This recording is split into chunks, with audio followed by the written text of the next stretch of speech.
Okay, welcome to GATE Prime. तो इससे पहले हम लोग बात कर रहे थे इन्वर्टिबल सिस्टम और नॉन इन्वर्टिबल सिस्टम के बारे में। तो आज हम लोग एग्जांपल के थ्रू चेक करेंगे कि invertible system non invertible system कैसा हो, मतलब किस तरह से हम उसको अप्रोच करते हैं क्वेश्चन के लिए। ठीक है, तो मैंने आपको जब इन्वर्टिबल नॉन इन्वर्टिबल स्टार्ट किया था उस टाइम मैंने आपको बताया था कि आपको यहाँ पे इनपुट हमेशा खुद से कंसीडर करना पड़ेगा। मतलब आपको इनपुट को एज्यूम करना पड़ेगा और आपको मानना पड़ेगा कि ये इनपुट हमने लिया है और इस इनपुट के अकॉर्डिंगली आउटपुट आ रहा है, और फिर इस आउटपुट के अकॉर्डिंगली आप कह सकते हो कि ये सिस्टम में जो आउटपुट है ये किस सिस्टम का, इन्वर्टिबल सिस्टम का या फिर नॉन इन्वर्टिबल सिस्टम का है। ठीक है, ध्यान रखना है इसको। ठीक है, मतलब आप ध्यान रख लो कि इन्वर्टिबल नॉन इन्वर्टिबल में आपको डिफरेंस पता होना चाहिए, 1 to 1 और मेनी टू 1। ठीक है, तो ध्यान दो थोड़ा सा कि y of t is equals to x square of t है। ठीक है, तो सबसे पहले क्या करना है आपको, यहाँ पे थोड़ा ध्यान से देखिएगा। यहाँ पे क्या है, x of t is equals to क्या है, आप अगर सपोज कर लेते हैं x of t is equals to आप 2 मान लेते हैं, मान लीजिए हम 2 मान लेते हैं, 2 मान लेते हैं। ठीक है, 2 मान लेते हैं। तो देखिए x of t, मैं यहाँ पे एक चार्ट बना रहा हूँ x of t और y of t का। तो अगर आप x of t को 2 लेते हो तो y of t कितना आएगा, y of t कितना आएगा 4। ठीक है, और x of 2 को अगर आप -2 लेते हो तो y of t कितना आएगा 4। ठीक, इसका मतलब क्या हुआ, आपने इनपुट का वैल्यू क्या किया, चेंज किया। क्या किया, इनपुट का वैल्यू क्या किया, मेनी किया। इनपुट क्या हो गया यहाँ पे मेनी, आउटपुट क्या हो गया यहाँ पे 1 क्या हुआ आपका आउटपुट। तो मेनी टू 1 हुआ, मतलब मेनी इनपुट के लिए आउटपुट क्या हुआ आपका 1 हो गया। तो ये कौन सा सिस्टम होगा आपका, नॉन इन्वर्टिबल। तो आप क्या लिखोगे, नॉन इन्वर्टिबल। कैसे नॉन इन्वर्टिबल हुआ, तो नॉन इन्वर्टिबल में हमने पढ़ा था कि जब भी मेनी टू 1 मैपिंग होता है इनपुट और आउटपुट के बीच में at each and every instant of time, तो उसको हम लोग क्या कहते हैं, नॉन इन्वर्टिबल सिस्टम कहते हैं। इसका मतलब y of t आउटपुट है एक सिस्टम का, जो कि सिस्टम क्या है, सिस्टम ए है। ठीक है, वो सिस्टम ए है और उस सिस्टम ए को हम लोग क्या कहेंगे, नॉन इन्वर्टिबल सिस्टम कहेंगे, यानी system A is non invertible system. कैसे, हमने यहाँ पे प्रूव कर दिया। मैंने आपको बार बार कहा है कि आपको इनपुट को मानना पड़ेगा, आपको एज्यूम करना पड़ेगा। यहाँ पे क्या किया गया है, एज्यूम किया गया है। ऐसा मत बोल देना 2 कहां से आया, कहीं तो लिखा ही नहीं हुआ 2 आ कहां से आया, 2 आया कहीं से नहीं, 2 आपने एज्यूम किया है, यानी कि x of t का जो वैल्यू है आपने क्या किया है, एज्यूम किया है, और उसके अकॉर्डिंगली आपने फिर y of t का वैल्यू फाइंड किया, जहां से आपको पता चला कि y of t जो कि आउटपुट है वो क्या है आपका 1 है, और मैंने कि और इनपुट है आपने क्या लिया है, बहुत सारे, यानी मेनी लिया, यानी कि मेनी टू 1 का रिलेशन y of t के लिए सेटिस्फाइड होता है। इसका मतलब ये है कि y of t is output of a system which is non invertible in nature. ठीक है, काफी ज्यादा इसमें कुछ करना नहीं है, आपको बस एक इनपुट को कंसीडर करना है, एक चार्ट बनाना है या फिर आपके माइंड में बना लेना है वो चीज। ये मैंने आपको समझाने के लिए बताया। जब आप क्वेश्चन को पढ़ लोगे, आप जब एक थोड़ा क्वेश्चन प्रैक्टिस कर लोगे, तो आपको ये सब देख के समय, हाँ x of t 2 ले लेंगे तो 2 के लिए भी होगा, -2 के लिए वही होगा, तो क्या हो, ये नॉन इन्वर्टिबल सिस्टम हो गया। ठीक है, तो ये चीज को हम लोग ध्यान रखेंगे। ठीक है, अब एग्जांपल के तौर पे हम लोग फिर दूसरा देखते हैं। एग्जांपल पे क्या देखते हैं, दूसरा x of t। एग्जांपल में दूसरा ये है कि y of t is equals to mod of x of t है। mod of x of t का मतलब क्या होता है, मॉड का मतलब क्या होता है, पॉजिटिव क्या होता है, प्लस या माइनस, कुछ नहीं करना। हम लोग सपोज कर लेते हैं x of t एक वैल्यू मान लेते हैं, x of t हम लोग क्या मानते हैं, 2 मान लेते हैं एक बार के लिए। ठीक है, x of t 2 मान लेते हैं। यहाँ पे क्या है कि x of t 2 माना, फिर दूसरे बार x of t क्या माना, -2 माना। ठीक है, पहले बार फिर x of t 2 मानते हैं, फिर इसका क्या कर लेते हैं, एक हम लोग एक चार्ट बना लेते हैं, x of t और y of t का एक चार्ट बनाते हैं। x of t 2 माना तो वैल्यू कितनी होगी, 2 ही होगा। अब x of t का वैल्यू हम लोग फिर क्या मान लेते हैं, -2, यानी -2 मान लेते हैं, कितना हो जाएगा, 2 हो जाएगा। अब हम लोग क्या करते हैं, एक 2j मान लेते हैं, 2j मान लेते हैं तो वैल्यू कितना होगा, 2j 2 हो जाएगा। ठीक है, -2j मान लेते हैं तो वैल्यू कितना हो जाएगा, 2 हो जाएगा। कुछ भी ले लो, ठीक है, 2 मानो, 2j मानो, 2 मानो, -2 मानो, ठीक है, कुछ भी लो, बट वैल्यू क्या होगा आपका, हमेशा क्या होगा उसका वैल्यू, हमेशा उसका जो आउटपुट होगा वो क्या होगा, हमेशा कांस्टेंट ही होगा। ठीक है, उसमें कोई चेंजिंग नहीं होगा। ठीक है, तो 2 मानो या -2 मानो या 2j मानो या -2j मानो, कुछ भी मानो, ठीक है, बट वैल्यू क्या होगा आपका, हमेशा आउटपुट वैल्यू, यानी कि क्या है, इनपुट आपने क्या लिया है, मेनी लिया है, इनपुट क्या लिया है, मेनी, और यहाँ पे आउटपुट क्या आया है आपका 1, क्या आया है आउटपुट आया है 1, यानी कि इस रिलेशन के लिए भी मेनी टू वन रिलेशन क्या है, सेटिस्फाइड है। इसका मतलब क्या, y of t is a output of a system which is non invertible in nature.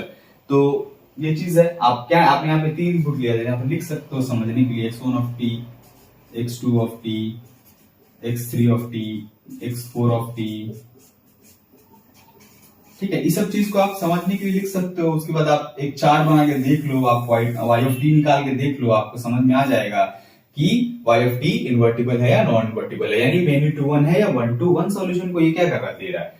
अब थर्ड नंबर एग्जांपल भी देख लेते हैं। y ऑफ t एक आउटपुट है सिस्टम का, यहाँ पे दिया हुआ है, ये क्या है, ये है आपका स्टेप सिग्नल। ध्यान रखिएगा, ठीक है, स्टेप सिग्नल। यू लिखा हो तो यू नहीं कहना, तो क्या कहना है, स्टेप सिग्नल कहना है। तो स्टेप सिग्नल है, मान लेते हैं x ऑफ t बराबर क्या मान लेते हैं हम लोग, मान लो 1 मान लेते हैं, ठीक है, 1 मान लेते हैं। फिर एक चार्ट बना लो, x of t, y of t, x of t मान लो 1 मानते हैं, तो u of x of t कितना हो जाएगा, u क्या हो जाएगा 1। आप अगर मान लो x ऑफ t को आप अगर 0.2 मान लेते हो, कुछ भी मान 0.2 मान लेते हैं, तो वैल्यू कितना होगा 1। आप x ऑफ t को अगर 4 मान लेते हो, वैल्यू कितना होगा 1। 5 मान लो, वैल्यू कितना होगा 1। मतलब आपने इनपुट का वैल्यू बहुत सारा लिया, मतलब मेनी लिया, आउटपुट कितना आया 1 आया, मतलब 1 आया, 1 ही आया, मतलब इसमें भी 1 आया, 1 1 1 मतलब 1 नहीं, मतलब सेम आया। क्या आया, सेम आया। मतलब y ऑफ t के लिए भी many to one condition satisfied हो रहा है। इसका मतलब y ऑफ t भी एक आउटपुट है एक सिस्टम का, जो कि इनवर्टिबल सिस्टम है। ठीक है, तो स्टेप सिग्नल यहाँ पे दिया हुआ, इस बात को ध्यान रखिएगा। ठीक है, ये सब चीज क्या है, समझाने के लिए बताया जा रहा है, इसमें कोई प्रॉब्लम नहीं होना चाहिए आपको। तो देखिए आप एक बार देख लीजिए, यहाँ पे एक्चुअली प्लस होगा, ठीक है। तो यहाँ पे एक एग्जांपल दिया हुआ है, y of t is equal to x of t plus 2। तो इसको कैसे करना है, y of t is equal to x t plus 2। तो यहाँ भी कुछ नहीं करना, सेम x ऑफ t को कुछ मान लेते हैं, x ऑफ t को मान लो 2 मान लेते हैं, ठीक है। यहाँ पे एक चार्ट बना देते हैं x ऑफ t और y ऑफ t का। x ऑफ t मान लो 2 मान लीजिए, वैल्यू कितना हो जाएगा 2, और 2 और 2 कितना हो जाएगा 4। x ऑफ t को मान लेते हैं 3 मान लेते हैं, कितना हो जाएगा वैल्यू 5। देखिए यहाँ पे कुछ बदलाव क्या है, आपने मेनी लिया, आपने यहाँ पे क्या लिया, अलग लिया, यहाँ पे कितना आएगा, मेनी आ गया, मेनी आया। मतलब आपने इनपुट को चेंज किया, आउटपुट चेंज, इनपुट चेंज किया, आउटपुट चेंज। मतलब क्या है 1 2 1, मतलब एक इनपुट के लिए दूसरा आउटपुट। मतलब आपने टाइम का इंस्टेंट चेंज किया, ये 2 रहा होगा आपके t1 पे, ये t2 रहा होगा, x ऑफ t2 रहा होगा। मतलब t1 टाइम पे x ऑफ t का वैल्यू 2 था, ठीक है, और x2 t2 टाइम पे xt का वैल्यू कितना था 3 था। आउटपुट का वैल्यू कितना हो गया 4 और 5। मतलब जैसे आपने टाइम चेंज किया, इनपुट का वैल्यू चेंज हुआ, आउटपुट का वैल्यू भी चेंज होता चला गया। यहां इससे पहले 3 क्वेश्चन में आप क्या देख रहे थे, इनपुट आप चेंज करते जाओ, ठीक है, आउटपुट क्या था, सेम मिल रहा था। इनपुट आप चेंज करते जाओ, आउटपुट क्या मिल रहा था, सेम मिल रहा था। यहां आपने इनपुट चेंज किया, आउटपुट भी चेंज हो गया। अगर इस 3 इनपुट के जगह आपको अगर आउटपुट भी 5 के जगह 4 मिलता, तो भी ये y ऑफ t क्या होता, नॉन इन्वर्टिबल होता। लेकिन यहाँ पे ऐसा तो हुआ नहीं, आपने 2 के जगह जैसे ही 3 किया, आउटपुट चेंज होकर 5 चला गया। इसका मतलब क्या हुआ, y of t is a output of a system which is non invertible in nature. ठीक है, तो इस बात को ध्यान रखिएगा। अब अगर y of t in non invertible है, सपोज कर लेते हैं, मान लीजिए किसी ए सिस्टम के लिए, सिस्टम ए के लिए क्या ये नॉन इन्वर्टिबल है, मतलब system A is non invertible जिसका आउटपुट y ऑफ t है। ठीक है, तो हम लोग बात कर रहे थे कि ये y ऑफ t क्या है, एक आपका इन्वर्टिबल सिस्टम है। क्यों इन्वर्टिबल सिस्टम है, क्योंकि x ऑफ t आपने x ऑफ t का वैल्यू चेंज किया तो y ऑफ t भी चेंज हो गया। मतलब 1 इनपुट के लिए 1 आउटपुट हुआ। इसका मतलब y ऑफ t जिस भी सिस्टम का आउटपुट है जो कि इन्वर्टिबल है, ठीक है, तो उसका इनवर्स सिस्टम बनाना क्या है, पॉसिबल है। इनवर्स सिस्टम कैसे बनाते हैं, थोड़ा एक बार देख लीजिए आप। इनवर्स सिस्टम कैसे बनाते हैं, देख लो। क्या करना है आपको, पहले एक इन्वर्टिबल सिस्टम लेना है, यानी कि जिसका इनपुट क्या है, x ऑफ t है। मैं इसके लिए इन्वर्स सिस्टम बना रहा हूं, y ऑफ t के लिए। ये क्या है, इन्वर्टिबल, इन्वर्टिबल। इसका आउटपुट है y ऑफ t, जो कि कितना है, x ऑफ t प्लस 2। फिर हमने यहां पे क्या लिया, एक इन्वर्स सिस्टम लिया।